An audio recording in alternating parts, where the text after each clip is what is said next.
नमस्कार मंडळी, नवीन एका इंटरेस्टिंग व्हिडिओमध्ये सर्वांचं मनापासून स्वागत आहे. मित्र, महाराष्ट्रातील दिव्यांग बांधवांसाठी ही व्हिडिओ अतिशय महत्त्वाची आहे. मित्रांनो, व्हिडिओला सुरुवात करण्यापूर्वी तुमच्या मनातील अतिशय महत्त्वाचा प्रश्न आहे आणि त्या प्रश्नाचं उत्तर पहिल्यांदा देतो आणि मग व्हिडिओला सुरुवात करतो. शुक्रवारी संध्याकाळीच वेबसाईटवरचे नोटिफिकेशन काढण्यात आलेले आहे.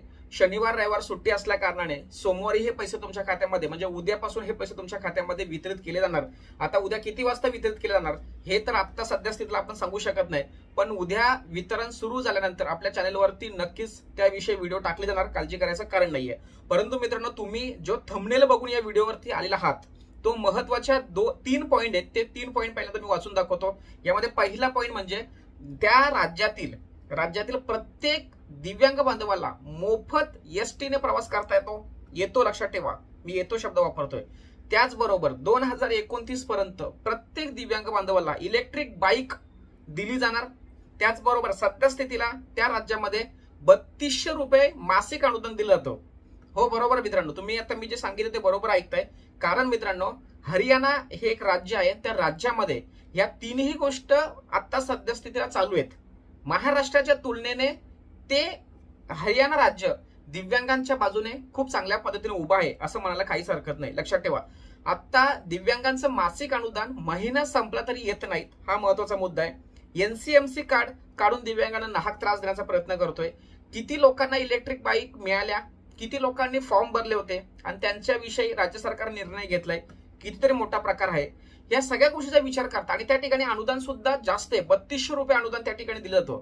प्रत्येकाला बाईक द्यायचंय आणि विशेष म्हणजे एसटी महामंडळ जे त्यांचं जे महामंडळ आहे त्या महामंडळामध्ये प्रत्येक दिव्यांग बांधवाला मोफत त्या ठिकाणी प्रवास करता येतो. लक्षात ठेवा, पूर्णपणे मोफत. आणि त्या दिव्यांगाच्या सोबत असलेल्या एका व्यक्तीला सुद्धा त्या ठिकाणी मोफत प्रवास दिला जातो. आणि या संदर्भात आता ही जी माहिती आहे मी माझी तोंडी सांगत नाहीये. या संदर्भात त्यांचं एक महत्वाचं पत्रक आहे. ते पत्रक तुम्हाला स्क्रीनवरती दिसत असेल. या पत्रकाच्या माध्यमातून या ठिकाणी अशा सुविधा दिल्या जातात. परंतु महाराष्ट्र सरकारचं मात्र डोळे उघडत नाहीत आणि त्यांना दिव्यांगांचं जे काही त्यांना जो त्रास होतोय, जे दिव्यांगांचा हाल होतात, ते सरकार त्याकडे दुर्लक्ष करतात असं या ठिकाणी वाटतंय. म्हणून जे काही बच्चूभाऊ कडू प्रहार संघटनेच्या माध्यमातून 6000 रुपयाची मागणी या ठिकाणी ठेवलेली आहे, त्या मागणीसाठी त्यांना आपल्याला सपोर्ट करायचंय. प्रत्येक महाराष्ट्रातील दिव्यांग बांधवांनी मुंबई येथे गेलं पाहिजे आणि ज्याला जाणं शक्य नाही त्यांनी मात्र सोशल मीडियाच्या माध्यमातून हा विषय उचलून धरला पाहिजे.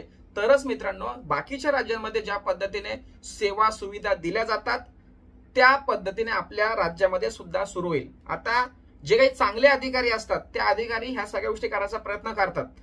तुकाराम मुंडे साहेब यांनी अतिशय महत्त्वाचे चांगले निर्णय घेतले, परंतु निर्णय घेत असताना ते कुठेतरी सरकारला खटकतंय का, त्रासदायक ठरतंय का, डोकेदुखी ठरतंय का.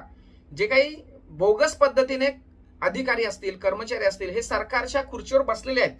त्यांना जेव्हा फटका बसतोय, झटका बसतोय, त्यावेळेस सरकारकडे त्यांची तक्रार गेल्यानंतर सरकार पण सुद्धा त्यांचं ऐकतंय. त्या अधिकाऱ्यांना बाजूने घेऊन त्यांच्या बाबतीत चांगले निर्णय घेतले जातात आणि अशा तुकाराम मुंडे साहेब सारख्या चांगल्या सचिव पदावरती असलेल्या एका महत्वाच्या अधिकाऱ्याला बाहेर काढतात. त्याचं जे पद आहे ते दुसऱ्या ठिकाणी त्यांना ट्रान्सफर केलं जातं. या सगळ्या गोष्टी साफ चुकीच्या आहेत. म्हणून सरकारच्या विरोधामध्ये आपल्या बाजूने जो बोलतोय त्याच्यासाठी आपण उभं राहिलं गेलं पाहिजे, कारण तो व्यक्ती आपल्यासाठी झटतोय. म्हणून आपल्याला जे काही 6000 रुपये अनुदान मिळणार आहे किंवा मिळण्यासाठी आपण प्रयत्न करतोय, त्यासाठी बच्चूभाऊ कडू यांना सहकार्य केलं पाहिजे, प्रहार संघटनेला सहकार्य केलं पाहिजे. तरच आपली ताकद दिसेल आणि आपल्याला हे पैसे मिळतील. बाकीच्या राज्यांचा जर अभ्यास केला तर खूप काही सेवा सुविधा वेगळ्या पद्धतीने दिल्या जातात. आता त्या गोष्टीचा विचार करायला घेतलं तर सरकारला त्यांची स्वतःची लाज वाटेल असं या ठिकाणी म्हणायला काहीच हरकत नाही. म्हणून हे 6000 रुपये आपल्यासाठी किती महत्वाचे आहेत. तुम्ही बघा, मी तुम्हाला प्रश्न विचारतोय आता, तुम्ही प्रहार संघटनेच्या बाजूने आहात का? बच्चूभाऊ कडू यांच्या माध्यमातून जी 6000 रुपयाची मागणी केली जाते ही योग्य आहे का? आणि त्यांना तुमचा सहकार्य सपोर्ट आहे का?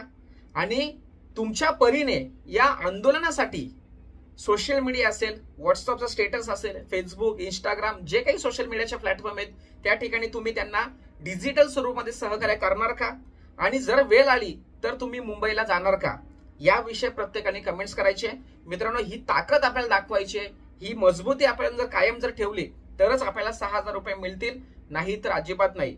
बाकीच्या राज्यांमध्ये जे चाललंय त्याचा विचार करणं खूप गरजेचं आहे आणि आपल्यासाठी जो व्यक्ती पुढे येतोय त्याला आपण सहकार्य केला पाहिजे. अशा पद्धतीची माझी मागणी आहे, अशा पद्धतीचं माझंही मत आहे.